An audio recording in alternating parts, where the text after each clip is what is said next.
Morning! Ayan po ang ating mga healthy papaya. Ayan, nakakapagtaka lang po sa mga papaya na to, napakahaba po ng tangkay. Tingnan niyo po yung mga tangkay niya, gaano kahaba. Ayan o.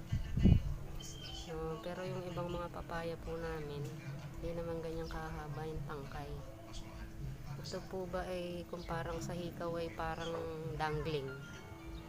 Ayan po, nahaba ng tangkay lahat. Ang haba talaga ng mga tangkay. Kung karamihan po kasi sa mga papaya namin dito sa paligid, mga nakadikit sa puno ang mga bunga.